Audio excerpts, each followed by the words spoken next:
Esteja com a paz do Senhor. Amém. Quero dizer que para mim é um motivo de muita alegria estarmos aqui na casa do Senhor juntamente com o seu povo para louvar e enaltecer o seu nome.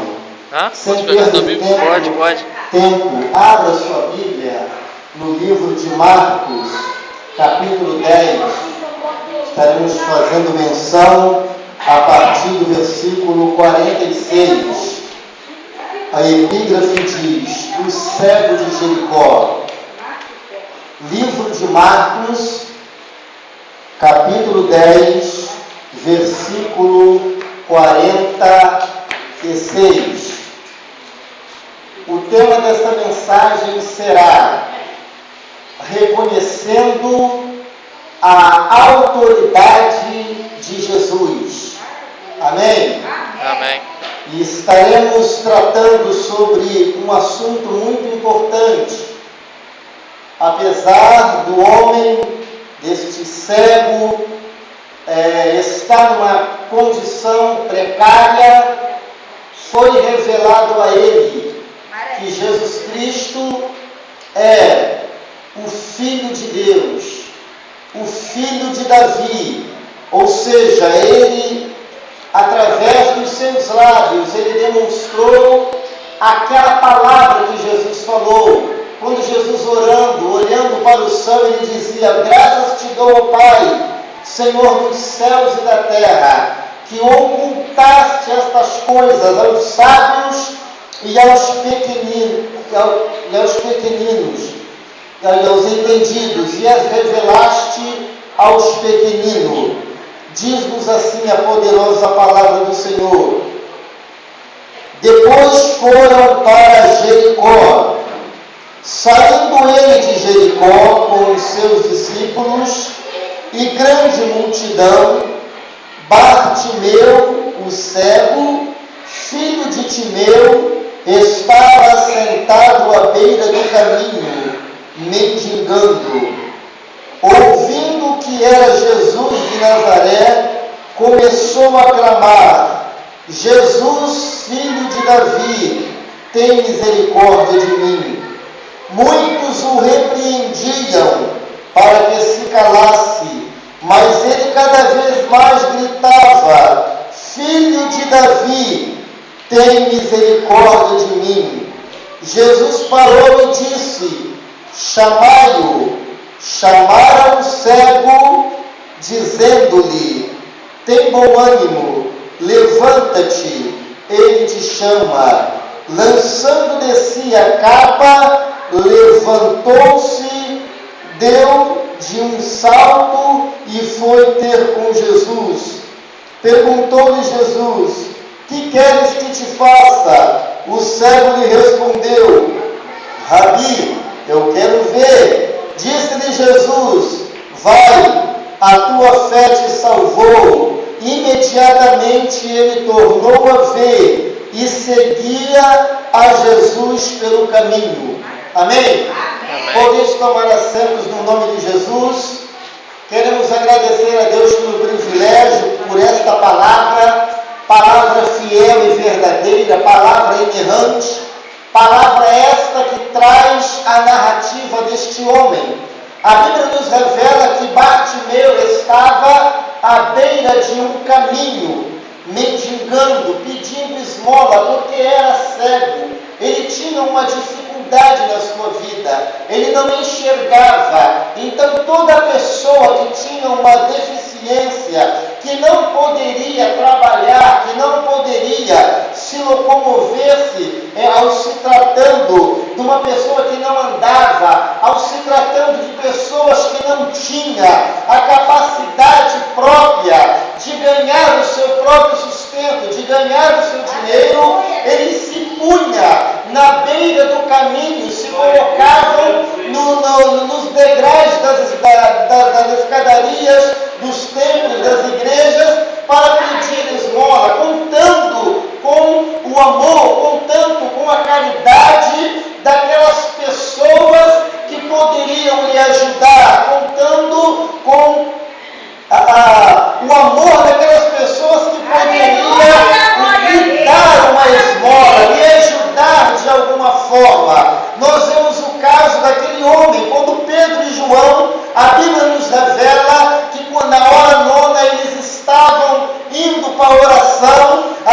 os que ali estavam, um paralítico. E quando viram Pedro e João subindo ao templo, as escadarias, ele pôs a mão e lhe pediu esmola. Ele era paralítico, ele não andava, ele tinha uma deficiência na sua vida. Então Pedro, olhando para ele, disse: eu não tenho ouro, eu não tenho prata, mas o que eu tenho, isto eu te dou. Em nome de Jesus Cristo de Nazaré, toma a tua cama, levanta e anda.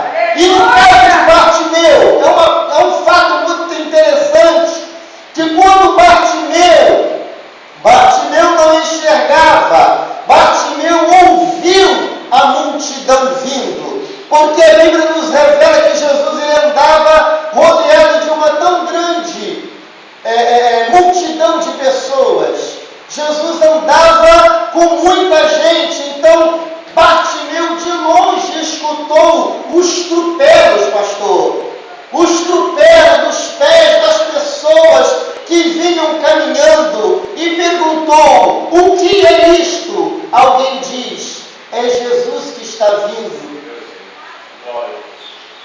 Eu posso crer que naquele exato momento Bartimeu pensou consigo: chegou a minha hora, chegou a hora da minha cura, chegou a hora da minha libertação, chegou a hora do meu problema ser resolvido, porque Jesus está vindo.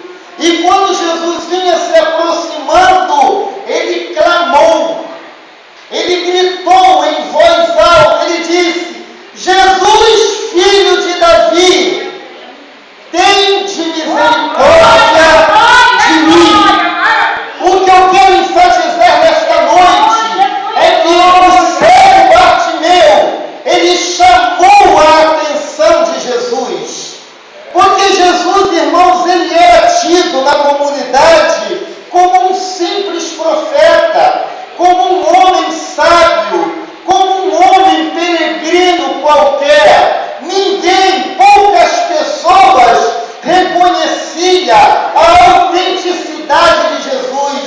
Poucas pessoas reconheciam que Jesus era o Cristo, que há 750 anos o profeta Isaías, saindo da cidade, dizia: eis que a virgem conceberá e dará um filho, e o seu nome será maravilhoso, Conselheiro, Deus forte, Pai da eternidade e Príncipe da paz.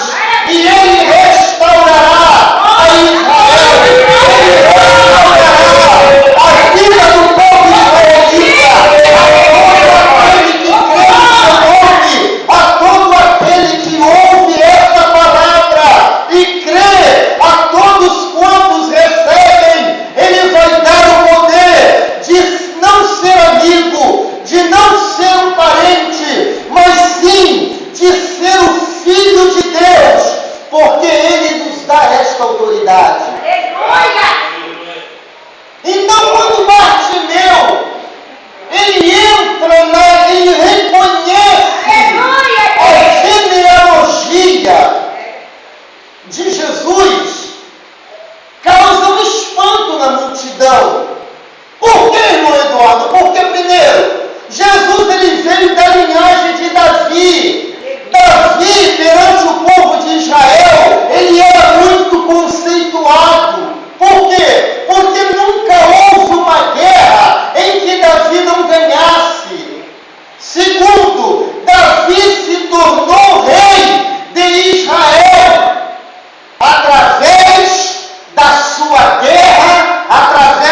de Davi, tenha misericórdia de mim. Irmãos, é uma coisa tão gloriosa.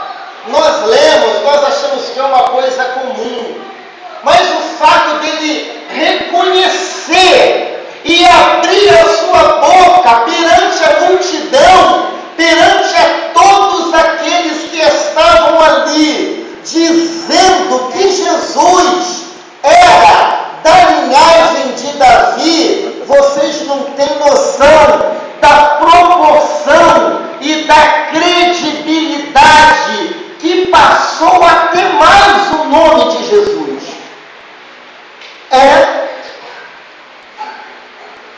Quando se reconhece a autoridade, quando se reconhece o status da pessoa, você automaticamente está reconhecendo quem é a pessoa, o que ele faz, o que ele é. E você vê bem nos versículos anteriores que as multidões mandam ele calar a boca. E eles dizem, olha, não incomode o mestre. Na verdade, o fato não era porque ele iria incomodar o mestre, é porque existia o reino que era dominado por Roma naquela época. E o reinado de Roma, por Pôncio Pilatos, que era o governador, que era o servo de Roma, estava dominando toda aquela área de Jerusalém, toda aquela área de Israel, toda aquela área da Mesopotâmia. Então todo mundo que era considerado, Jesus, por exemplo, Jesus da profecia dizia que ele era o rei de Israel. Automaticamente estavam querendo dizer que César não era ninguém, que o domínio de Roma não era nada. E a pessoa que reconhecia isso, que menosprezava, melhor dizendo, o domínio de Roma, romano naquela época, eles sofriam consequências terríveis.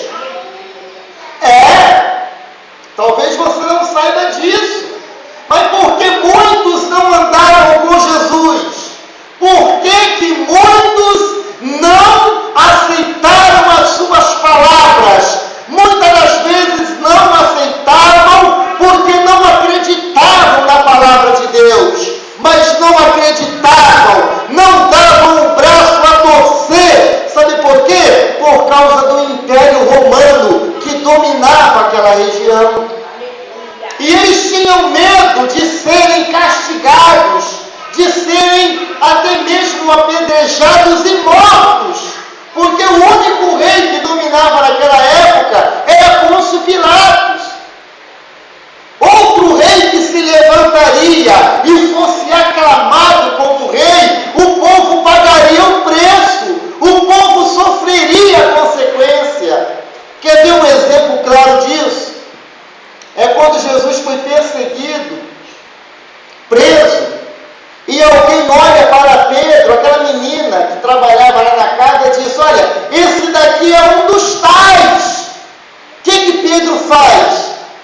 Pedro nega a Jesus.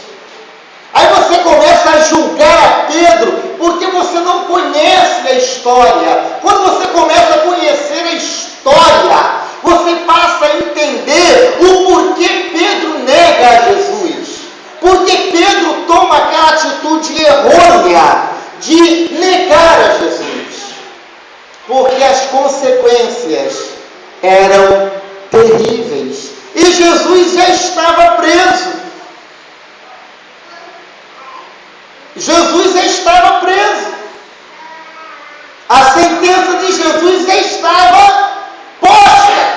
O que eu quero vos dizer com isso? Que nem todo mundo está preparado para seguir. Sabe por quê? Por causa das consequências. Seguir a Jesus fielmente, seguir as pisadas do Mestre, ela traz consequências terríveis. consequências materiais e consequências espirituais. Por isso que Jesus disse: olha, por causa do meu nome, vocês serão odiados, vos matarão, vos entregarão para serem açoitados. Quem quer pagar o preço, seguir a Jesus fielmente, diz amém. Amém. Quantos entregam a sua vida por amor a Cristo? Digam amém. Amém. Amém. Jesus, uma certa vez, ele diz assim: olha, aquele que não tomar a sua cruz e não vir após mim, não é digno de mim. E Paulo vem dizendo o seguinte: se nós fomos mortos com Cristo, nós ressuscitaremos com Ele.